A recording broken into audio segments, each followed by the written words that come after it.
¿Qué tal? Buenas noches, bienvenidos a una nueva edición de Destino Rauch.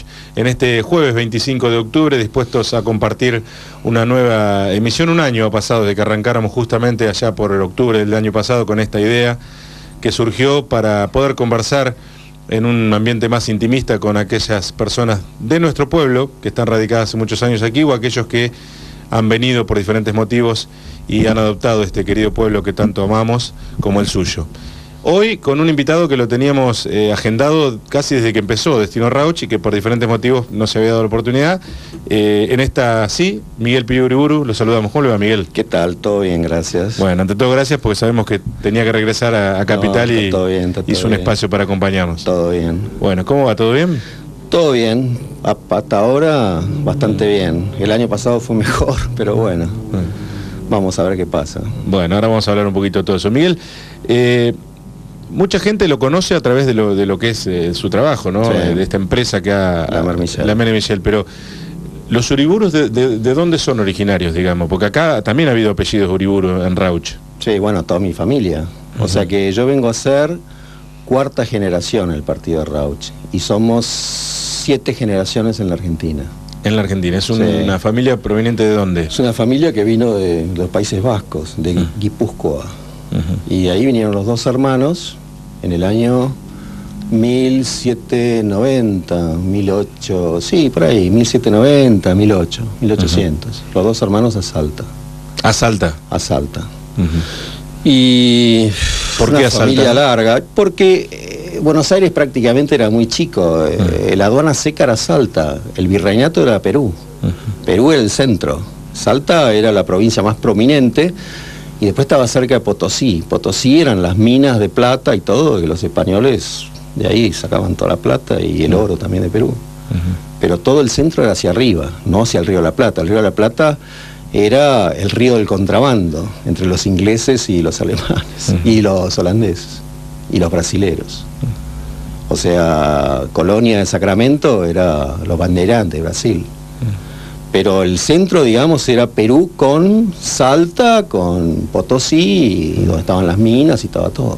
Y bueno, y estos hermanos Uriburu vienen y se radican allí. Estos hermanos se radican en Salta, se casan, muy prolíficos, tenían familias de 10 para arriba cada uno. Y... ¿Se casan con argentinas? Sí, sí, todos con argentinas. En este momento no tengo los nombres, pero de ahí todas las ramas son grandes y te voy a nombrar así un poco de los Uriburu que han sido destacados, muchísimos. Está Evaristo Uriburu, que estaba casado con una señora de Hoyos, ese peleó con Belgrano, toda la campaña con Belgrano, y los dos hijos de él, uno era José Evaristo Uriburu, que fue presidente de la Nación, y el otro es Napoleón Uriburu, oficial, que ese peleó la conquista del Chaco y la conquista del desierto con Roca, el ala derecha de Roca contra la cordillera. O sea, todos han tenido cargos públicos, embajadores y qué sé yo, de todo. Y después estamos muy ligados con la familia Roca, porque el hijo de José Evaristo Uriburu se casó con la hija de Roca, y el hijo de Roca, Julito Argentino Roca, se casó con una tía bisabuela mía, tía Esther Yavallol de Roca, que yo la llegué a conocer muy, muy viejita. ¿Toda esta historia usted la estudió, la fue recibiendo por...? No, esta historia, como es lógico, a cierta edad como la que tengo yo ahora, es como que me empieza a despertar mucho interés. Estoy armando un libro, he contratado un genealogista y tengo 2 escritores muy buenos. Y entonces he averiguado cosas de las familias impresionantes. O sea que descubrí como ser que dentro de los apellidos de las familias nuestras, los Uriburu es una, los Yavallol es otra, los Quintana es otra, los Elías Ramos Mejía es otra, y después están los Pierson Hale. De los Uriburu, bueno, te he contado bastante, y hay una familia muy larga y mucha aventura y, no sé, mucha participación en los destinos del país, en todos. Sí, sí. De los Yavallol te diría que fue la primera casa de comercio de la Argentina, al lado del Fuerte de Buenos Aires, y tenía... Dentro de los negocios que tenía, la ruta con Tandil. Santa Marina fue mandado a la casa Yavallol y a él se lo asignó al tráfico de carretas, iban a Tandil. Y después tenía el tráfico de venta de esclavos, que era muy importante en esa época, y tenía de todo. Pero, en fin, hay que ponerse en la época de los negocios que tenían. Claro, claro. Después tenés los Quintana, y ahí hay una rama increíble. Los Quintana, todo esto que yo te digo está en internet, o sea, pones mi nombre en internet y vas y llegás. En 11 generaciones hasta atrás, yo desciendo de la India Leonor, que era una india guaraní, casada con Domingo de Irala. Domingo de Irala y Ayolas vinieron con don Pedro de Mendoza. Don Pedro de Mendoza los manda primero a Ayolas a remontar el Paraná, y él desaparece muerto por los indios o comido por los indios, y queda Irala. Irala remonta el Paraná después de él, y bueno, en su relación con los guaraníes, pues lo ayudaban en toda la expedición y qué sé yo, el cacique Morícase le da 6 princesas, entre ellas mi antepasada, Leonor, bautizada. Y de ahí vengo por la rama de los Quintana.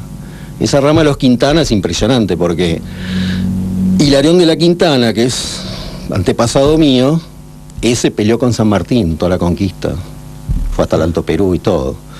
Hilarión de la Quintana le tomó el sable a Belfort en las reconquistas, en las guerras en Buenos Aires contra los ingleses. Y la hermana de Hilarión de la Quintana, doña Tomasa de la Quintana, estaba casada con Escalada, que era la madre de Remedios de Escalada, casada con San Martín. Claro, o sea que había parentescos. Había parentescos en todas las ramas porque no había mucha gente. Y de héroes nacionales, digamos, todos los que estamos mencionando. Pelearon, por eso es las familias antes pelearon todas. Samuel B. Hale, mi antepasado, mi bisabuelo, por parte de los Pierson, él fue el primer enviado de Estados Unidos a la Argentina, vino de Boston, y él era muy amigo de Sarmiento y le trajo los pupitres y las maestras. Y la casa de él era donde está hoy la embajada inglesa, en la Barranca sobre el Libertador. Te puedo contar anécdotas. Y Manuel Quintana era mi bisabuelo. Era su bisabuelo y fue presidente de la Nación. Claro, exacto. Bisabuelo, digamos, de que cómo venía la rama. De papá, o sea, mi abuela, la madre de mi padre era Quintana, la hija del presidente Quintana. Me imagino, Miguel, con Miguel Pío Uriburu estamos hablando, es nuestro invitado hoy, digo esto a quienes nos están siguiendo por la radio también, estamos saliendo en duplex, que fuerte debe ser, sobre todo ahora cuando uno evalúa a esta edad, ¿no? Como decía usted recién, esto de vivir la historia, estudiarla y de alguna manera sentirse partícipe, ¿no? Que todos sus familiares hayan de alguna manera... Sí, la verdad que es un cargo de conciencia también, porque yo siempre digo, ¿qué hicimos nosotros, no? Porque hasta la generación, no la de mi padre, sino hasta la de mi abuelo, o sea, se involucraron mucho en los destinos de la Argentina y se dedicaron a la cosa pública, desinteresadamente, porque muchos se fundieron. Entre ellos, mi bisabuelo, el dueño de los campos acá, que tenía 20.000 hectáreas. La política le comió las 20.000 hectáreas. Todo. Eso más miles de cosas que tenían. La política en ese momento la pagaban los que hacían política. Hoy no es así. No. Hoy es al revés. Hoy es al revés. Y en cuanto al libro... ¿va a contener esto, digamos, la historia familiar? ¿Cuál es la idea? No, el libro tiene 2 partes importantes. Una parte es la familia Uriburu Yavallol, mis hermanos, 11 hermanos, papá y mamá, mi abuela, o sea, cosas importantes, mi hermano cura y una cantidad de vivencias y fantástico lo que fue. Nosotros fuimos la bisagra entre lo viejo y lo nuevo. Cuando dice nosotros, ¿quién es? Mis hermanos y yo, todo el conjunto. O sea, nosotros vimos el fin de una época y una época muy moderna, o sea que... Yo pienso, mi madre vivió la época de la radio y yo viví la época de la televisión, la computadora, cosas, digamos, fenomenales, las comunicaciones. Yo pienso, si hubieran conocido, no sé, un celular, no se lo podrían imaginar. Claro. O sea que son distintas, en generaciones pasan muchas cosas. Y esas son las cosas que yo quiero poner en un libro, no solo en las raíces y en el sacrificio de esa gente que dio, pero se mató, murió por el país, millones. Las bóvedas nuestras son 8 bóvedas, en la Recoleta están todos, la mayoría murió por el país peleando contra todos. Miguel, y en el relato nos mencionaba que de las 7 generaciones de Uriburu que hay en la Argentina, desde aquellos vascos que llegaron a Salta, hay 4 que ya se radicaron acá. ¿Quién fue el primero? Mi bisabuelo, mi abuelo, papá y yo. Mi bisabuelo él fue extraordinario, él fue el que armó las 20.000 hectáreas acá. Yo creo que Petreñi habló bastante en un libro que escribió muy bien. Tenía una organización muy buena acá, como tenía otra organización de vitivinícola en San Juan y tenía muchas cosas, muchísimas cosas. ¿Tu bisabuelo Uriburu? Mi bisabuelo Uriburu. Entre ellas era presidente de la Unión Industrial. No sé, era un tipo que se dedicaba mucho a la función pública, muchísimo, hasta ahí. Y él fue el que vino acá y le compró el campo, por lo que yo sé, a un señor Muján, que tenía lepra, lo que me contaba papá, era una persona toda vestida de negro. Y estaban de la ruta 30 hacia Chapaleofú, que era el centro del campo, la administración, y llegaba hasta Miranda. Y del otro lado de la ruta estaban los Vela, que actualmente, pero era también otro campo inmenso. Todos los velas que llegan hasta el campo de la Loma Partida. ¿Y allá? ¿Por qué a Rauch? ¿Qué lo hizo venir a Uriburu, a nuestro partido? Es una buena pregunta. Digamos, una oportunidad económica sería, digamos, apareció el compraron campo. Un campo acá, y el campo en esa época era lanar, se dedicaban, había muchísimo lanar. Papá era una persona que trabajaba muchísimo, llegó a tener 60.000 ovejas, yo me acuerdo, un disparate por todos lados. Y manejábamos mucha oveja, siempre papá era el fanático de las ovejas. Que era buen negocio en esa época. Hoy en día una oveja, no sé, no estoy en el tema, pero bueno, no era lo que era en esa época. Había mercado concentrador, había de todo, se exportaba muchísimo, la lana valía mucha plata. Y la lana fue reemplazada por la fibra sintética. Y ahí, bueno, se terminó. Y ese bisabuelo, bueno, ahí viene la generación, aparece su abuelo. Aparece mi abuelo, que mi abuelo estaba muy dedicado a la política, fue presidente del Banco Nación, fue presidente también del Banco Provincia. Ese se dedicó bastante a la política, mi abuelo, bastante. ¿Pero tuvieron alguna participación en Rauch también o siempre fue de puertas afuera? No, en Rauch, salvo Juan Antonio Uriburu, que fue intendente, que hay una calle muy cortita atrás de la municipalidad. Que claro, la que la corta. La corta de esas por él. Que vendría a ser que Uriburu suyo. Peró. Hay un tema, mi abuelo lo trajo a Uriburu Peró, él era Uriburu. Porque después otro problema con los Uriburu, que se casaban entre ellos, entre primos. Yo no sé, pero hay, no sé, cientos de casados entre primos. La verdad que es algo que impresionante. Era como que los Uriburu avanzaban en bloque entre ellos, todo era entre ellos. Sí. Cuando se sentían muy a gusto entre ellos, digamos. Claro, era todo entre ellos con primos y todo. Como los Quintana, los otros era la otra parte divertida, alegre y locura total. Pero bueno, era un buen conjunto lo que armaban. Y este Uriburu, que es el que pertenece a la calle, era un familiar, pero no... Era un familiar que después mi abuelo le dejó una parte del campo y ahí vino una pelea entre la familia.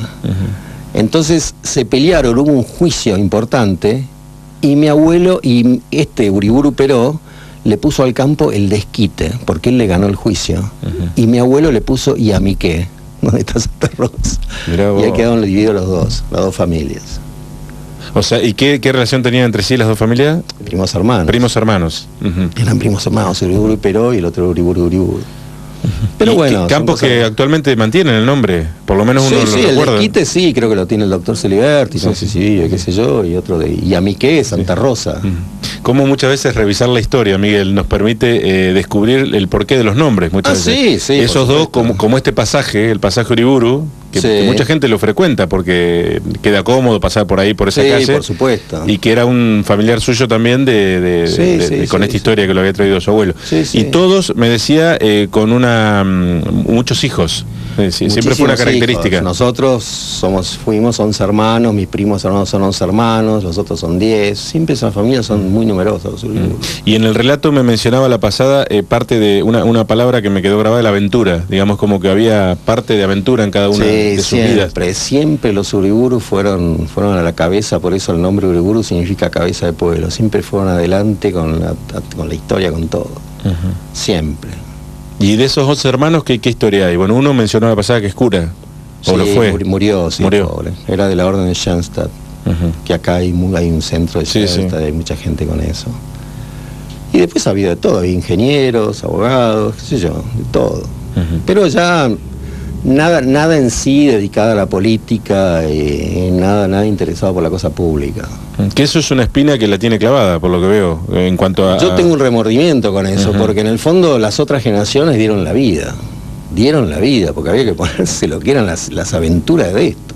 Yo solamente pienso que cruzaron 2.400 negros la cordillera, negros, y volvieron cerca de 400, el resto quedaron todos muertos, y murieron toneladas. De los Ramos Mejía, mi familia, Elías Ramos Mejía, esos pelearon contra Rosas, bueno, los Libres del Sur, y eso lo acompañaban a Lavalle, que era primo de ellos, hasta Jujuy, y lo tuvieron que enterrar en Bolivia. Pues la mazorca los persiguió hasta arriba. Después en la batalla de Caseros, ahí termina todo, y ahí viene un orden nuevo. Miguel, y volviendo a Rauch, su bisabuelo compra esta venta alimentaria, por lo que menciona después ahí... mi abuelo, y después se van perdiendo, porque se dedicaban a la política mi abuelo, y mi abuelo, necesitaba plata para la política, y se fue vendiendo los campos, y no valía mucho en esa época. Claro, no es como ahora. Nada que ver. ¿Y qué pasó, digamos? ¿Su bisabuelo explotaba el campo? Sí, sí, lo tenían muy organizado y tenían un campo también en Venado Tuerto, engordaban acá, mandaban novillos allá y después tenían una gran producción de lanares acá, no sé exacto, pero eran 20.000 hectáreas. Claro. Llegaba hasta Miranda. Todos los campos que están en Chapaleofú todavía están las ruinas, que era donde está la estación Chapaleofú, era la administración del campo. Incluso cuando se trazó el ferrocarril, tuvieron que desviar el ferrocarril porque los Uriburu habían armado tipo un pueblo que se llamaba la Villa Santa Rosa y tenía el bañadero de Lanares, que era muy importante porque el bañadero de Lanares de esa época era hidráulico. Lo subían y lo bajaban con las ovejas, con tipo plataforma, ascensor. Absolutamente innovador para esa época. Innovador para esa época y desviaron el ferrocarril, que da la curva en Chapaleofú, para no agarrar el bañadero. Claro. Así que bueno. ¿Y la historia familiar en su padre también fue continuada con el campo? ¿O ya cuando su padre era grande ya el campo no estaba? No, papá tenía campo, después compramos la Luz Clarita en Colman y mamá tenía un campo de mi abuela que era la Arrasá en Castelli, los Yavallol. Y después están los Yavallol acá, mi tío también tiene campo San Gregorio, ellos también vinieron acá. ¿Su madre qué apellido era? Yavallol. Yavallol, bien. Yavallol. Era hermano de don Esteban Yavallol. Era un apellido también de origen... Y sí, porque no, era catalán. Catalán. Los Yavallol vinieron acá, yo te comenté, la primera casa de comercio y tenía el tráfico de carretas a Tandil y tenían todos los negocios con cueros y lanas, todo lo que producía el país. Y después, bueno, ellos intervinieron, ellos en la época de las invasiones inglesas tenían un regimiento y pelearon y... No, gente muy macanuda era. O sea, yo lo poco que he visto de ellos y leído de ellos... Fue gobernador de la provincia de Buenos Aires, trajo la locomotora La Porteña, que en el viaje inaugural iban con el antepasado de los Larrudé. Y al llegar a Caballito se le cruzó un caballo y descarrilaron. Y hay una foto muy buena donde están los vagones La Porteña y en cada, digamos, vagón, en la ventana está la cabecita de uno y con el nombre abajo. Y ahí está Larrudé, es pariente de los Larrudé. De los Larrudé de aquí. Claro. Y la familia... era Felipe Yavallol. Felipe. Felipe. Y la familia, digamos, poseían campos acá, pero siempre mantenían propiedades en Capital, eran gente de Capital. Sí, Capital. Ellos vinieron de la provincia, después cuando yo te nombré a Evaristo Uriburu, después ellos ya ahí vinieron. Mi bisabuelo vino de allá, mi bisabuelo, Uriburu de Uriburu. Y él estaba casado con Dolores Uriburu Castro, con su prima. Claro. Ellos ya vinieron a Buenos Aires y ya tenían otra forma de vida, estaban muy dedicados a la política, totalmente. Él era senador, fue diputado, era muy amigo del que fundó La Plata, íntimo amigo, y fue su ministro de Hacienda, y también fue presidente de la Unión Industrial y de varias cosas. Se dedicaba bastante a la política. ¿Y la familia tan dedicada a la política, siempre respetando una idea o había de todos los colores en la política? No, siempre respetando una idea, la idea del país, la república, la patria. Y no había un idealismo. No, porque además ricos no hubo ninguno. Ninguno. O sea, morían normal, ¿no? Y morían jóvenes. ¿No eran familias aristocráticas, digamos? No, sí, aristocráticos sí eran por demás. Por demás, pero no de... Pero no, tenían un buen pasar, tenían una buena casa, tenían sirvientes, tenían de todo, vivían bien. Pero si vos decís hoy a mí me llegó eso, no me llegó nada. Nada en absoluto, porque eso se lo comía la política. Por lo menos lo que yo siempre escuché. Y ahora, más adelante vamos a hablar de eso, pero hubo un intento de Miguel Pi Uriburu por decir, bueno, en alguna época de mi vida, cuando era joven, por decir, bueno, retomo esas banderas de la familia y no, lanzo. Bueno, sí. Me imagino, muy buen recuerdo y muy buena gente de acá de Rauch, había gente espectacular. Bueno, ahora vamos a hablar, no lleguemos todavía a eso, pero bueno, Miguel Pi Uriburu, digamos, ¿cuándo se vincula totalmente con Rauch? ¿O siempre fue desde chico? Yo vine de los 17 años, venía al campo La Luz Clarita, me ocupaba yo del campo. ¿A los 17 años? ¿Antes no? No, 17 años, 16 años, 17 años. Yo me acuerdo que venía con mi tío, el general Uriburu, que era el jefe del quinto cuerpo y todo lo demás, y él ayudó bastante a Rauch, al hospital y a hacer el hotel. Cuando se hizo el primer hotel de acá, que hubo Progreso. Sí, el hotel primero que se hizo, ayudó ahí, ayudó varias cosas. Después, qué sé yo, papá tuvo mucha vida entre Rauch, Ayacucho, Las Flores, tenía mucho campo alquilado, lo que yo te contaba, casi 60.000 ovejas tenía, trabajaba mucho. Y yo empecé a venir de 7 años a Colman, y después vine a Rauch, y ahí yo ya quería armar algo industrial, porque me daba cuenta que el campo en sí, es muy bueno el trabajo del campo, pero qué sé yo, no tenés la adrenalina que tenés con la industria. La industria la tenés que pelear todos los días. El día que no la peleás, te morís. En cambio, el campo te da tiempo. Dependés mucho del clima, el tiempo, pero te da tiempo, tenés tiempo.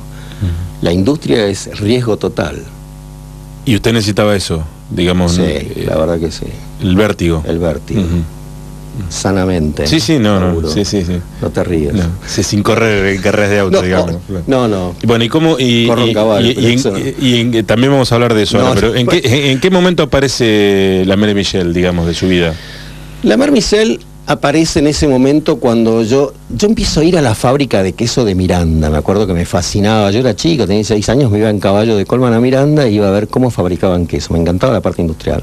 Y ahí arranqué un poco. Y después, digamos, a los 17 años ya empecé a mirar un poco más y empecé a estudiar y terminé a los 22 años más o menos, 23 años terminé, 23 años. ¿Qué carrera? Administración, licenciado en Administración Agraria. Y entonces después, qué sé yo, me empecé a relacionar con el tema industrial y después me contacté, cuando vine acá, empecé a venir a Rauch y me contacté con la fábrica La Tancelin, que era una fábrica de los franceses que estaban en Rauch, que eran Thibault y el Coronel Gardes. El Coronel Gardes era un personaje, era Gardel, era primo de Gardel, porque Gardel ahora reconocieron que era francés y que el apellido era Gardel, era primo de él. Ajá. Y él siempre decía, y acá nadie le creía, se lo tomaban en broma. Sí, se lo tomaban en broma, nadie creía que era él, y era pariente de él. Era un tipo macanudo. Y bueno, y quedó, viró, que eran un grupo de oficiales que había venido con él al exilio. Después se volvieron, muchos volvieron a pelear al gongo, eran profesionales.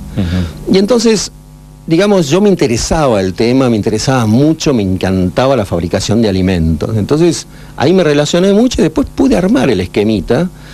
Conseguí sacar un crédito en el Banad en Tandil, saqué 2 créditos para armar la planta y para comprar las máquinas y todo lo demás, y ahí arranqué con el ingeniero. Pero en ese momento, Miguel, ¿qué era de su vida? ¿Ya estaba radicado en Capital y venía acá? ¿Vivía en Rauch? Sí, vivía en el campo y después vine, cuando compré lo que era la fábrica ahora, que era una cosa muy chiquitita y qué sé yo, bueno, vivía ahí. Y ahí empecé. Los comienzos eran trabajo y... Puro trabajo. Ahí mismo, trabajo, vivía en el trabajo. Yo no tenía un peso. Claro. O sea, arranqué de cero más cero. A los 24 años. Que el año que viene vamos a cumplir 40 años. ¿Con la fábrica? Con la fábrica. Así que todo un hecho. Bueno, así que saca el crédito. Saco los créditos, armo la planta, me llevó 2 años armarla y todo. Y lo consigo este ingeniero, Jacques Foulon, que él era quien tenía la concesión de pesca del lago Cardiel. Él pescaba salmones y los envasaba y todo lo demás. Y él fue el que me enseñó los primeros pasos y todo lo demás, cómo se fabricaba. Y así empezamos a fabricar con la gente de La Tancelin la Mère Michel. La Mère Michel arranca la marca, la inventa un poco mi madre, porque es un canto francés de los chicos, la Mère Michel. ¿Qué significa? La Mère Michel es un canto que dice la Mère Michel, que a perdu son chat, qué sé yo. Es un cantito de chicos, francés. Y entonces, la Tancelin, que era una digamos, tipo una bretona, una parisina, le damos la figura de una bretona, con la cofia, los suecos no, los zapatos y todo. Y así nace la Mère Michel, marca y logo. Que un poco, digamos, lo hace mi madre. Por nada en especial, digamos, porque a ella le cayó bien eso, sí, digamos. Claro, porque además era una artesanía francesa, o sea, los patés y todo es francés. Entonces arrancamos con eso. Yo al iniciar lo fui a ver a Chandon. Chandon lo vi al príncipe Czartoryski y al barón de la Lucette, que eran los 2 dueños de Chandon en la Argentina, tipos macanudos. Chandon es la marca de... La marca Chandon de champán. De champán. Que es mundial, o sea, que es lo más grande que hay en el mundo. Hoy es el grupo Hennessy, que tiene todas las mejores marcas francesas. Me reúno con ellos y me dicen que me veían un poco joven y con poca experiencia a los 24. Me dijeron, mire, vamos a hacer una cosa, venga en 2 años y en 2 años usted anda, ningún problema. Ahí así fue, 24, 25, volvió a los 26 y me dijo, bueno, listo, le tomo la distribución, vamos a distribuir la Mère Michel.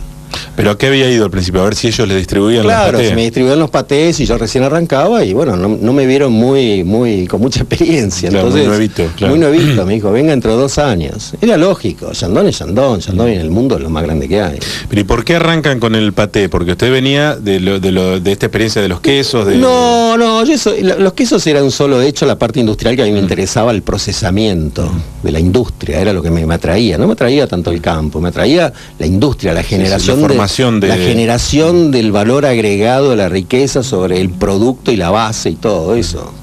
Y el riesgo y la venta, porque la venta vos sos el riesgo que decís, bueno, yo tengo que armar un producto en el cual la persona me lo compre, esto, el precio, el mercado, la competencia, tenés miles de factores. Y eso es lo que lo hace atractivo. Y este ingeniero fue el primero que el ingeniero fue el que me ayudó, el que me enseñó. Me dijo, usted tenga esta receta, tenga esta fórmula, tenga estos ingredientes, tenga todo esto, y armamos, y bueno, y así arrancamos. El primeros patés, y empezamos a desarrollar toda una línea de patés, con productos de zona, con cosas así, pero muy bien, muy bien. ¿Y los insumos de dónde provenían? De todos lados, de Buenos Aires, había de acá, hacíamos paté de liebre con armagnac, paté de paloma de los Andes, de todo, hacíamos una cantidad de productos. Años y lo vendía todo Yandón. 73. 73 arranqué, 75, ahí ya estábamos, 75 moviendo, 73, 74, 75. Ahí es cuando aparece la distribución ahí de Yandón. Aparece, sí, Yandón, y ya ahí arrancamos. Y eso me imagino que para la firma habrá sido un vuelco fenomenal, un antes y un después. Sí, ¿sabés lo que pasa? Todo lo bueno requiere tiempo. Todo lo bueno es tiempo. Tiempo porque tiempo te da experiencia, porque tiempo te da solidez, solvencia. Eso es tiempo, la experiencia. Entonces, sin pensarlo, creo que lo armé muy bien, porque arranqué con algo de mucha calidad, muy cuidado, mucho prestigio, un gran producto, con una muy buena marca, y después me fue fácil reconvertirme en el tiempo, después de 20 años, reconvertirme en un producto masivo, o sea, ir de un producto selectivo que había creado una imagen, sí, más artesanal, digamos. Artesanal, cuidado, calidad, 100% calidad, ir a un producto más masivo, totalmente masivo. Para que tengas una idea, en el mejor momento de, qué sé yo, de la especialidad y del producto artesanal, llegué a hacer 400.000 latas por año. El año 2011 hicimos 76 millones de latas. 400.000 contra 76 millones. ¿Te das cuenta el volumen? Sí, no, digamos, no es comparativo. Estamos hablando de un minuto contra 10 ¿cómo hacer para darte vuelta de lo artesanal a lo masivo? Sin venderlo. Porque muchas veces lo que ocurre con esas empresas son que cuando se hace masiva, porque ya las compran grandes firmas que... Tuve dos ventas hechas que no las hice. 2 ventas hechas. Pero digamos, pudo hacerlo siendo Miguel Pillurú. Sí, por supuesto. ¿Y por qué provenían esas ventas? Porque llegó un momento y dijo, no, esto ya no... Me cansó, me aburrí, me agotó. No, porque realmente... Era muy buena la oferta. Era muy buena la oferta. Quien me ofrecía el negocio hizo un excelente negocio, porque era mi competidor natural, que era Swift. Y Swift en ese momento estaba manejado por un particular, que el particular fue el que se lo vendió a los brasileros. Yo hacía un excelente negocio, porque en ese momento hubiera comprado 10.000 hectáreas de campo, cualquier cosa, no sé, me daba mucha plata. Pero decidí no venderla, y en el fondo es como la bandera, o como la fragata Libertad. Yo no me desprendería nunca de un símbolo. Y la Mer Michel es un símbolo. Es un símbolo. Ese fue uno de los intentos de venta, ¿y el otro? Y el otro fue con el otro grupo brasilero, después, no hace mucho, también. La Mer Michel es muy vendible, es un muy buen negocio. Tiene sus altos y bajos y tiene sus situaciones de mercado. Yo sufro como cualquiera, o sea que, pero yo tenía una gran política conservadora, aunque hoy el conservador está muy devaluado, pero tenía una política conservadora. La política conservadora es la política del ahorro. Y yo nunca doy un paso más largo a veces de lo que las sábanas me tapan. Es difícil. Que es un poco contradictorio con lo que fue hace un rato decir, bueno, yo necesitaba la industria porque necesitaba el vértigo.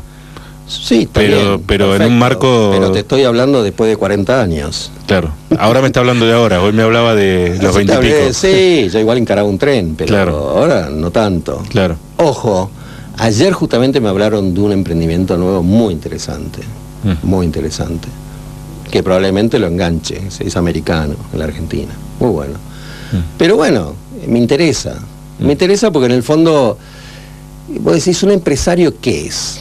Es un generador de puestos de trabajo. Y vos haces una marca, haces un valor, haces una facturación, y mucha gente vive de la quincena. Quiere a sus hijos, hace su casa, y en ese sos vos. Yo me podría quedar en casa y no hago nada, y mucha gente perdería oportunidad. Mucha gente depende de mí, muchísimas familias. Y yo trabajo siempre, mucho. Por eso digo, a veces también es una responsabilidad. No todo el mundo puede organizar y bueno, qué sé yo, y armar empresa. Porque empresa es complicado, tenés que juntar muchas cosas. Tenés que juntar gente, máquinas, clientes, proveedores, es todo un conjunto. Todo un conjunto de cosas. Cuando arranca la Mary Michelle, ¿esa propiedad qué era? Que comentó que era algo chiquito, que... Eso era una propiedad de los Bolsones, muy chiquita, me acuerdo de Mario Bolsones, gran tipo, y no era nada. Eso había sido una cremería antigua de hace 100 y pico de años, que exportaba caseína y caseinato. Después, no sé, estuvo ahí abandonada infinidad de años, y yo se la compré a Mario, y ahí arrancó toda la historia. Y se hizo toda la construcción, digamos. Toda la construcción, se fue construyendo. Es todo un proceso, porque no es fácil. Hay dos caminos, o lo vas haciendo de a poco con recursos propios, o directamente pones la plata y haces lo que quieras. Claro. Ese no era mi caso. El caso suyo fue el no, porque lo mío fue todo el conjunto de aprender, invertir, desarrollar el mercado, todo. Yo elegí el camino más largo, pero al final el más sólido de todos. Porque vos, si yo te digo los 40 años, yo me comí 3 situaciones terribles en la Argentina. El Rodrigazo, la de Alfonsín, la hiperinflación de Alfonsín, el 2001, de la Rúa. Y queda el cuarto. ¿El cuarto está por venir o estamos en el cuarto? Está por venir. Está por venir. Ya vino un pedazo, pero va a venir más. Esa es la verdad. Pero bueno, es otra situación. Cuando arranca la Mary Michelle, ¿con cuántos empleados arranca? ¿Cómo empieza? Con 7. 7. 7. 7. ¿Y tengo uno solo, de los 7 me quedó uno. ¿Hay uno que está? Sí. O sea, hace 40 años. El más travieso. ¿Sí? ¿Quién es? No lo nombro porque me dijo que si lo nombraba la mujer lo mataba. ¿Ah, sí? Sí. Bueno, ya sabemos que no es alguien muy chico, porque si tiene 40 años dentro de la empresa, no, 39... Sí, sabe de quién estoy hablando. Está bien.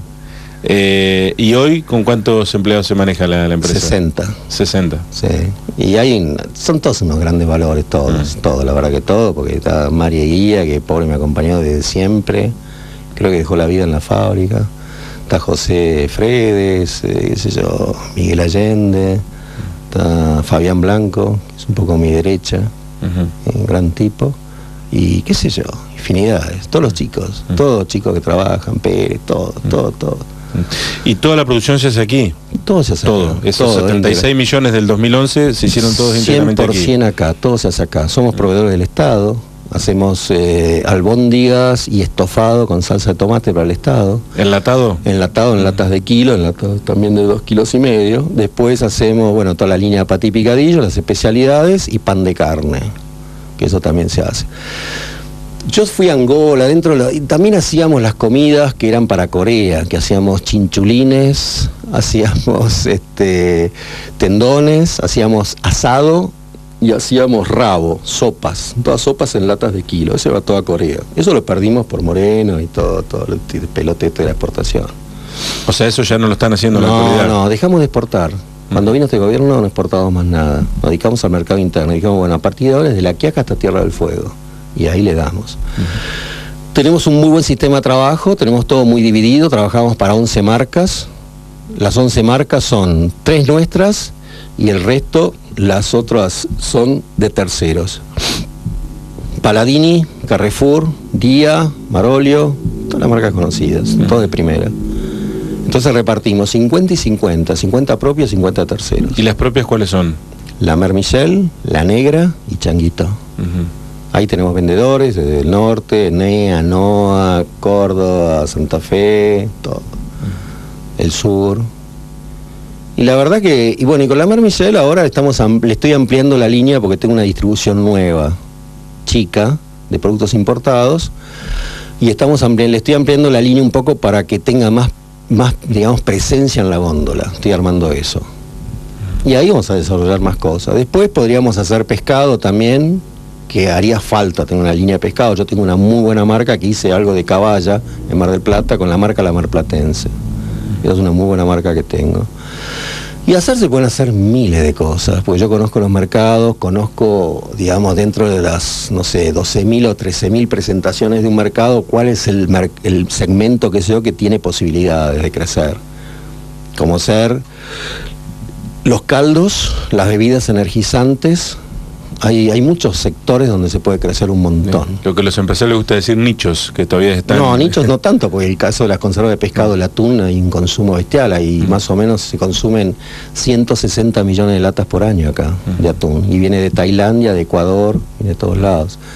Pero en la Argentina, desgraciadamente, hay tanto por hacer, porque en alimentos, no sé, la plataforma continental argentina hay como, no sé, 100 variedades de pescado, millones. Y acá todo el mundo en conservas hace caballa, atún y sardinas, de ahí no salen, pero hay millones de cosas para hacer. Y yo he estado en países africanos, estuve en Angola, estuve en todos lados, y la verdad lo que se puede vender es impresionante. No carne, cosas baratas. Ellos compran cabezas de pescado, compran vísceras, compran harina de maíz, compran un alimento que yo hacía que era tipo un pan de carne muy barato. Pero eso nosotros lo tiramos, todo eso. Miguel, y cuando a los 64 años, cuando ya se tiene una vida empresaria de más de 40 años y aparecen posibilidades, ¿se sigue con las mismas ganas? Sí, mientras tenga salud, yo todavía sí, ya estoy un poco, me pongo un poco olvidadizo, oigo un poco menos. Pero digamos, la energía para emprender cosas nuevas siempre está, no es porque ha pasado tanto. No, porque el tema es la cabeza, la organización. La empresa es la organización, y la organización es la logística. Vos decís, tengo que llegar a este lugar con esto y con tal día y todo, y ahí tenés que organizar cómo armás todo el esquema. Eso se puede hacer miles de cosas. Lo que pasa es que también el país tiene que poner algo también, ¿viste? No podemos vivir en una incertidumbre que no sé si el medio de pago es el que vale o el otro, porque yo, para tener un ejemplo, los envases de la fábrica, que es hojalata, eso es valor dólar. Entonces vos no sabés que el dólar si sube, si baja, cómo va a ser, y no puedes tener esa incertidumbre. Porque vos tenés una cadena comercial, tenés que tener plazos, tenés que tener certidumbre. Yo quiero invertir a 5 años, yo necesito saber de que voy a poder pagar el crédito, qué sé yo, no sé, acá no sabés nada. Tenés que tener, ¿viste? Tenés que vivir tranquilo. Cuando vos estás tranquilo, vos puedes pensar. De la otra manera, estás todo el día pensando en otras cosas. Como la vida, digamos. Cuanto más tranquilo estás, cuanto más puede organizarse. Más efectivo. Por eso los griegos eran lo que eran. Miguel, usted está casado, tiene 3 hijos. Así es. ¿La herencia familiar está en esto de la empresa o los hijos andan por otro lado, cada uno lo suyo? Cuesta, porque es una generación totalmente nueva. Esta es rarísima. Es una generación... Yo trato de excusar, yo digo que esta generación creo que va a vivir los 100 años, lo que pasa es que van a despegar tarde, no es como nosotros. Estos creo que van a abandonar la casa a los 35, si se casan con suerte. Y qué sé yo, ¿viste? Es algo muy, muy especial. Pero toda la generación nueva es así. Sí, sí. ¿Hijos de qué edad? 18, 17 y 14. Me casé viejo. Grande. Sí, bueno, llámale como quiera. Ha sido siempre para los rauchenses un orgullo el hecho de, me ha tocado estar hasta en otros países inclusive y ver en las góndolas la Mené Michel. ¿Eso era un poco también el objetivo suyo? Digamos, no como objetivo en sí mismo, pero sí un orgullo No, es un orgullo porque yo siempre cumplí la meta esa y el eslogan de lo importante es la calidad. A vos lo único que te defiende es la calidad, el resto no tenés dónde agarrarte. Pero si tenés calidad, zafás siempre. Y eso es lo que la gente graba en la cabeza, el recuerdo de lo bueno que era eso. Lo bueno siempre uno se acuerda. Sí, sí. Y eso es lo bueno que tuvo la Mené Michel, que tuvo calidad siempre. Hoy no sé porque hoy estamos en un producto masivo, no estamos casi, hacemos algo selectivo, pero ya no estamos enfocados en selectivo, estamos enfocados en masivo. Y el masivo es precio. trato de tener la premisa de las 3B, bueno, bonito y barato, porque ese es el otro problema. Al trabajar masivamente, siempre el tema es el precio. Y el precio, hay que, viste, es muy, muy ajustado todo. Claro, sí, sí. Pero bueno, yo te digo, sigo pensando, es un éxito, no sé, creo que llegar a 40 años es bueno. ¿Y su vida en el día a día cuál es? ¿En Rauch qué días de la semana? No, lo que pasa es que tengo gente muy buena, que la gente se organiza, yo les he delegado mucho, confío en ellos 100%, son muy capaces todos se organizan bien y la Mermicel es parte de ellos. Yo soy muy abierto en eso, o sea que los dejo que hagan, aunque haya errores, no me importa, porque tienen mucha capacidad todos, y trabajan bárbaro. Por eso, pero ¿qué viene una vez cada 10 días? No, vengo todas las semanas. Trato de venir, un día y a veces 2 días. Pero me manejo mucho por mail, por teléfono, es casi repetitivo, porque esta fábrica yo he vivido acá, la he hecho yo, la construí yo, o sea, la conozco yo. Hemos hecho muchas inversiones el año pasado y muchísimas, hemos cambiado casi todas las máquinas, estamos cambiando todo. Es chica, nos ha quedado chica, pero bueno, pero ahí vamos, qué sé yo. El lugar es chico, todo muy comprimido, pero poca gente. Pero se trabaja bien, la verdad que hemos trabajado bien y hemos sobrevivido siempre a todo. Y lo vamos a seguir haciendo. Yo estoy optimista con esto. ¿Y la fábrica cómo está? ¿Con un buen ambiente? Porque en algún momento hace poco estuvo alguna especie de problema. Sí, los chicos son buenísimos, ¿no? Yo no tengo nada que decir de ellos. Por ahí vienen malas influencias y le llenan la cabeza, como es lógico. Pero no hay nada en la fábrica, todo el mundo está en blanco, ¿no? Ganan bien, a mi modo de ver. Por ahí no les alcanza, pero no les alcanza a nadie, porque hoy la economía está muy distorsionada, los precios es un disparate todo. Pero la Mermicel siempre ha estado bien. Ha habido políticas, y políticas de afuera, no han sido muy buenas. Pero yo siempre he actuado con ecuanimidad y con la verdad en la mano, o sea que a mí no me ha afectado en nada, todo lo contrario. Miguel, en una parte de la entrevista me dijo que eran proveedores del Estado y del discurso estoy viendo que está bastante enojado con este gobierno, digamos. No estoy enojado, lo que digo lo que estoy viendo es que la gente va a sufrir mucho, porque siempre la pagan los pobres. Todo esto lo van a pagar los pobres, porque en sí la inflación la pagan los pobres, los ricos no. Los ricos tienen dólares y remarcan los precios. Los pagan los pobres cuando van al almacén. Y yo veo que están haciendo todo mal, muy mal. Y después veo mucha corrupción y veo mucho desastre, ¿no? No se está haciendo bien y se está desaprovechando una oportunidad única en el mundo que tiene la Argentina. Nunca hemos tenido los precios de hoy que tenemos hoy en día por nuestros productos. Eso está desaprovechado. Nosotros tenemos que salir a vender al mundo, nosotros podemos producir muchísimo más de lo que producimos, pero tenemos que tener reglas claras. No puede ser que se pierdan 10 millones de vacas por la decisión de un secretario, qué sé yo, es de locos. Y así miles de cosas. Entonces, la gente lo que quiere es paz y tranquilidad para trabajar. El campo, la industria, todos. Sí, y previsibilidad. Y previsibilidad, porque vos tenés que invertir. Acá los plazos son 5 o 10 años. Ganar un mercado es largo. ¿Vos sabés lo que me costó llegar a ganar un mercado y tener el 35 o el 40% del mercado? Argentino me costó un Perú. Esos son los números de la Mermicel. Sí. En lo que es el consumo interno. Sí, el consumo interno. Es muchísimo, digamos. Pero muchísimo. Miguel, me gustaría brevemente charlar sobre esa incursión en la política, porque fue como una aventura en aquel momento, pero sí. Bueno, eran los primeros años de la democracia. Muy lindo recuerdo. Y estamos a 30 años, digamos, prácticamente de aquel tenía momento. Un grupo infernal, Raquel Ramos, que la quiero tanto que me dejó Nos acercó ella, tenemos la afiche. Es una diosa. Y después Pirincho, Castells, y después, no me puedo... Hay nombres, todos los nombres. Que después qué sé yo, que es interesante porque son muchos que después se repitieron en la política local. ¿Sí? Sí, hay gente que incluso está en el gobierno ahora. Bueno. Por eso digo que bueno, ha sido un abanico muy amplio. Gente maravillosa, la verdad. Toda gente nueva y todo bien intencionado. ¿Y qué partido era? No, la Unión Vecinal. Unión del Pueblo. Sí, del pueblo. ¿Y cómo surge la posibilidad? Estamos hablando, para la gente que no sabe de qué estamos comentando. Más el impulsor de esto, gran parte fue Vasito Guaita. Vasito Guaita, yo charlaba mucho con él, era un tipo muy interesante. Era buenísimo, un señor. y la verdad que él era el alma mater de un poco de la política, de hacer algo y de aportar y de todo lo demás. Y bueno, qué sé yo, no sé, me consultaron, accedí, qué sé yo, y armamos algo. Fue muy precario en el fondo, porque era una cosa nueva. Aparte, salía recién la política, ¿no? Salíamos de la dictadura y qué sé yo. Por eso, bueno, el radicalismo era una potencia. Claro, era probablemente el partido mejor formado, ¿no? Formado, organizado, claro, buena gente, todos. Pero bueno, fue candidato a intendente, ¿no? Sí. ¿Qué recuerda de esa, aparte de esto, de lo lindo que es, digamos, hubo actos?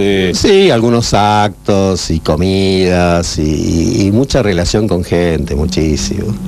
Me acuerdo de Avancén tuvo una generosidad, nos donaba vacas y después todo, plata y así armamos, qué sé yo, una experiencia en política que fue muy simpática. Sí. Miguel Pibiribur fue candidato a intendente y como concejales iban, vamos a repasar. Pedro Paisás, primero. Sí, gran valor. José Enrique González, segundo candidato concejal. Carlos Alberto Tar, el bicicletero, que después fue concejal por la UCD.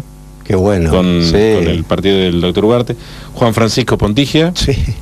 Juan Carlos de Cristófaro, sí. Israel Roldán, sí. Raúl Ernesto Logroño, sí. Néstor Pontigia, sí. que también fue concejal después por gran tipo, César Vicente Lamarche, sí. Arnaldo D'Avancén, sí. el que lo menciona, y Andrés Rodolfo Garín. Sí. Bueno. Hay muchos nombres que... A los Garín no lo veo hace tiempo. Muy divertido. Y bueno, tenía sus comisiones asesoras de acción política, planeamiento, urbanismo. No, estaba todo armado, bien pensado. Bien armadito, chiquito pero armadito. La verdad que muy interesante. La política es interesante, lo que pasa que es difícil imaginarte la política en este contexto. Yo hago gimnasia todos los días en el gimnasio con Macri, está ahí, de Narváez, con todo. Bueno, yo no me mezclo, simplemente estoy ahí, veo, escucho. Primero hay que tener vocación, y después lo que yo digo, tenés que tener plata, no puedes hacer política sin plata, vos. Porque el problema con toda la mayoría de los políticos estos, que van a hacer plata la política. Vos fijate los senadores, diputados de Estados Unidos, son todos ricos. Claro. ¿Sabes qué? Los tipos lo que juegan es su prestigio, no les importa la plata, es el prestigio de ellos.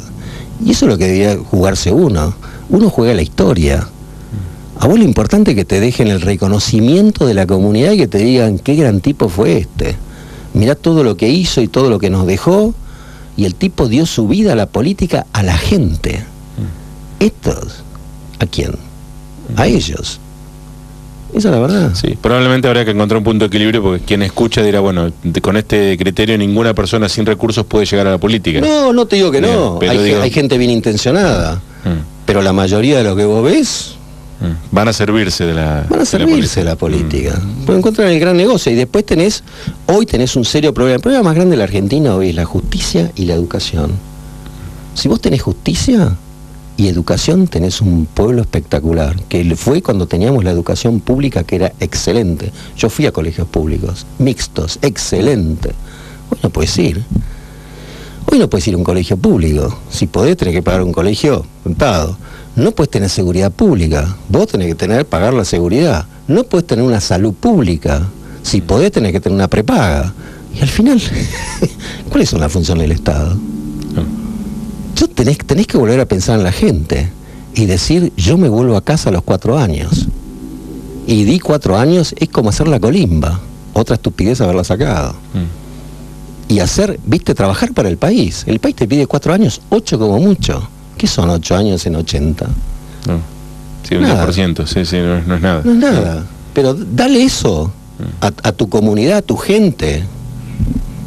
Eso es lo que hay que hacer. ¿Y esta fue la única incursión o hubo alguna otra intento? No, esa fue la única, esa fue la única. Lo que pasa es que yo, mientras fui soltero, qué sé yo, vivía acá. Después cuando me casé ya me quedé un poco en Buenos Aires y después el refrán, Dios está en todos lados pero atiende en Buenos Aires. Y la plata hay que manejarla de Buenos Aires en el sentido de la comercialización. Todo está en Buenos Aires. Claro. Todas las cadenas, los mayoristas, los supermercados, todo está bueno. El centro es Buenos Aires. Entonces yo tenía un colaborador mío, muy buen tipo, Jacobo, que trabajó conmigo 10 años, se murió pobre, y él hacía un poco toda la parte de Buenos Aires y el trato. Yo lo organizé de otra manera, pero implica de que yo esté, porque La Mermicel se convirtió en una empresa en serio, no es mediana, no es chica. Y en Buenos Parece Aires chica, pero, pero es no grande en la participación de mercado, en facturación, en todo. ¿Y en Buenos Aires hay un centro de operaciones comercial? No. ¿Hay oficinas o es...? No. No. La ventaja que tenés hoy es la informática y la tecnología. Sí, que te Mi permite oficina es trabajar. el bar, mi casa. Entonces yo no tengo gastos fijos. Tengo dos personas, una persona clave acá en el fondo, que es Fabián, y otra persona clave que está todo en la parte de ventas. Y ellos dos y yo, y más o menos organizamos todo el esquema.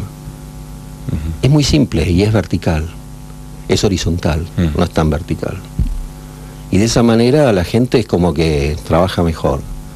Y después tiene que involucrarse, y se involucran. Y asumen como propio todo. Y lo llevan para adelante. Y si el sentido de pertenencia es importante en cualquier orden. Es clave, y después que se sientan a gusto, que la Mermicel les dé todo en parte de lo que ellos pretenden de la vida, educación para sus hijos, casa, le dé las cosas, le dé todo lo más que puedan. Y en la vida cotidiana, ahí mencionó el gimnasio, también sabemos que juega al polo. Sí. ¿Se puede mencionar como un hobby o como una profesión? No, estás loco. No, juego hace 20 años, 22 años. Pero ahora tengo a mi hijo jugando conmigo, que juega muy bien. Y la verdad que he ganado bastante jugando al polo, bastante, digamos, trofeos, y me he divertido mucho. La verdad que para mí el caballo y esa parte, digamos, hípica, me encanta. La verdad que lo he disfrutado siempre. No podía de chico jugar al polo porque hay que tener mucha plata para eso, porque la verdad que es costoso. Pero de grande, es lo único que hago, no hago otra cosa, no timbeo, no corro carrera, no, juego al polo. Y trabajo. Y trabajo, y familia. Familia, trabajo y polo. Familia, trabajo, polo. Ese es el orden, a su vez. Ese es el orden. Sería estúpido si pusiera trabajo, polo y familia. Y familia, creo. Que hay muchos cometen ese error. ¿Su mujer es porteña, es de Buenos Aires? Sí, La Croce.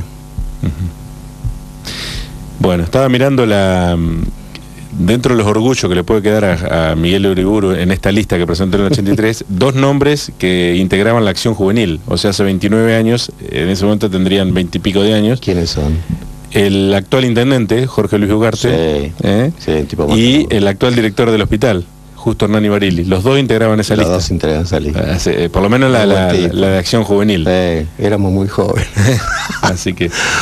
Bueno, Miguel, para el final siempre nos reservamos lo mismo, la pregunta, el comentario sobre este programa, se llama Destino Rauch. ¿Qué significa para nuestro entrevistado este pueblo, esta ciudad, Rauch, en su vida? No, Rauch para mí es lo más importante. Mi raíz, yo siempre decía Miguel Uriburu de Rauch, cuando me presentaba. O sea, daba la pertenencia a Rauch. Porque Rauch en la familia nuestra siempre fue muy querido. O sea, mi papá, mi abuelo, todos nombraban Rauch. Santa Rosa, el campo, era Rauch. Y Rauch a mí me dio todo, la verdad que yo me desarrollé en Rauch. Y siempre estoy muy agradecido a Rauch, por eso siempre seguí acá. Es difícil de trabajar acá, no es fácil, en el sentido, la gente es lo mejor que tenés, pero el resto no tenés nada. Tenés que traer todo de Buenos Aires, o tenés que prestar servicio en Tandil, porque Tandil tiene tornos, tiene toda la parte, digamos, industrial, o Mar del Plata. Rauch en ese sentido es limitado, y yo siempre digo... Qué lástima que en Rauch no haya un poco de mentalidad industrial, porque acá tendrían que tener la parte textil y ocupar, como tienen las flores tienen mucha parte textil y ocupan mujeres. Acá deberíamos ocupar 500 mujeres en una planta textil, que se puede, porque si vos conseguís darle, yo lo conozco a Gotelli, el que tiene todas las fábricas en la flor, si vos al tipo le das exención de impuestos por 10 años, le regalás el terreno, le pones el gas, qué sé yo, todo, el tipo viene, te tenés que sentar con él y decir qué le das. Pero a vos lo que te interesa son 500 quincenas en este pueblo. Eso es lo que es interesante. Y otra cosa que yo hubiera hecho, porque están muy de moda las universidades, Azul, Tandil, universidades, Rauch tendría que tener una escuela de enfermería de primer nivel a nivel internacional con ISO 9000. Esa es una salida laboral de exportación. No la tiene casi nadie. Y eso yo creo que Rauch ha tenido un sistema sanitario espectacular. Yo hubiera desarrollado eso, cuanto acá hay muchos doctores, muchísimos. Yo hubiera hecho la gran escuela de enfermería con salida laboral, con mucho prestigio y muy bien calificada. Eso y el desarrollo textil. Con esas dos cosas tenía la parte casi universitaria, terciaria, y la parte de desarrollo industrial bueno para la mujer. Porque es un pueblo chico, ¿no? Sí. No es muy grande. Acá con una fábrica o 2 fábricas que te ocupen 500 y 300, 800 mujeres, chao. Tenés desocupación cero. Cero, y tenés un movimiento quincenal de plata, de comercio, importantísimo. Nada más que eso. El campo, bueno, qué sé yo, produce terneros y agricultura. El campo tiene muy buena gente joven, muy buenos empresarios, Rauch, jóvenes. Miquel Arena, Andrés, tipos espectaculares. Gente joven, tiene muy buena, muy profesional. Pero el resto tenés que armar a nivel pueblo algo, digamos, de sostén de base. Sí, y que a su vez sirva para que el Estado no termine siendo el principal... Sí, el gran, porque la municipalidad no puede absorber a todo el mundo. Claro. Tenés que buscar ese lado, pero para eso tenés que pensar y ofrecer y ver cómo lo armás. No cuesta nada a la provincia de Buenos Aires que te firme un decreto de exención de impuestos por 10 años. Sí, e incluso de enfermería ya ha habido estudios acá. Bueno, yo siempre insisto con eso, siempre insisto con eso como una cosa, una gran élite, un gran digamos, emprendimiento espectacular con salida laboral de exportación y una demanda mundial de enfermeros, Estados Unidos, pero mundial, muy bien pagos. Miguel, y como empresario, digo, porque en Rauch no hay tantos empresarios exitosos en cuanto a una trayectoria. ¿Ha sido en algún momento convocado por los gobiernos de turno o no? Para aportar ideas, por ejemplo, esto que me está comentando. No. No. ¿Y le hubiera gustado? Sí. Digo, porque muchas veces el sector privado es el que puede aportar. No, con algunos he charlado. Con algunos he charlado. Tengo muchas charlas con Maxi Suez, con mi gran amigo, radical. Nos llevamos muy bien, me estará viendo seguro. Pero es un gran emprendedor, hay mucha gente emprendedor. Y después está mi otro amigo, mi amigo Secac.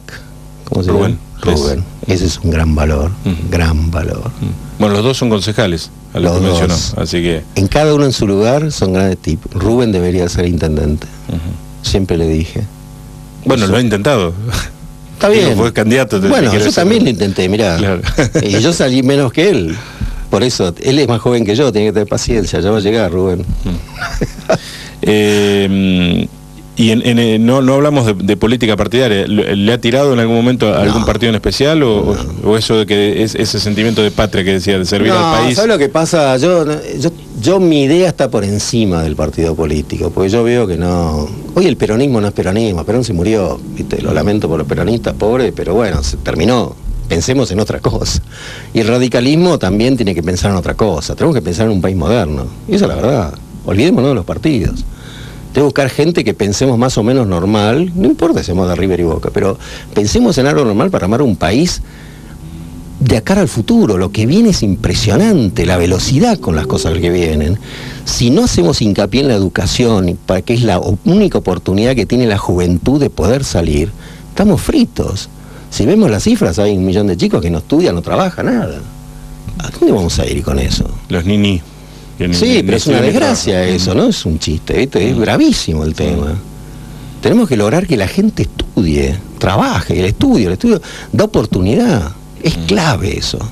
Por eso te digo, ojalá se formara algo que nos juntáramos por afinidad o por la manera de pensar. Yo creo que pasa por ahí. ¿Desde ese lugar estaría dispuesto a sí, no, yo estoy de cualquier lugar a ayudar, yo puedo ayudar de cualquier lugar. Es muy difícil, porque yo siempre le digo, mirá, lo básico en lo del otro, en lo público, es un consorcio.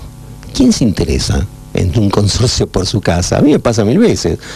Un día se rompe el ascensor de la casa y todo el mundo dice, che, pero ¿qué pasa que no anda el ascensor? Claro. Mirá, te llamé 1000 veces para avisarte que no más. Claro. Sí. Bueno, pero qué sé yo. Nadie se involucra. ¿Quién se quiere involucrar? Desde lo mínimo de un consorcio, imagínate de un club, imagínate de todo, hasta llegar a un partido político o llegar a una función de gobierno. Tenés que involucrarte. Y es lo que yo digo, tenés que, por el país, por la patria, dar tus años y lo mejor de vos. Eso es lo que queda. El resto es un préstamo. Venís desnudo y te vas desnudo. Todo lo que tenés no es tuyo. Y eso que se lo metan en la cabeza. Y eso es lo que te va a hacer mejor persona. Miguel, le queremos agradecer habernos acompañado. Hemos estado en una hora que me ha particularmente gustado mucho compartir, muy rica la entrevista y bueno, ojalá podamos conversar en algún otro momento. Cuando quieras, en serio. Y muchísimas gracias y saludos a todos. Bueno. Miguel Pío Uriburu es el dueño, el titular de la Mary Michelle y hoy fue nuestro invitado en Destino Rauch en este jueves de octubre. A ustedes, renovarles la invitación para la semana que viene con un nuevo invitado entrevistado aquí en este programa que hacemos con tanto cariño. Será hasta entonces.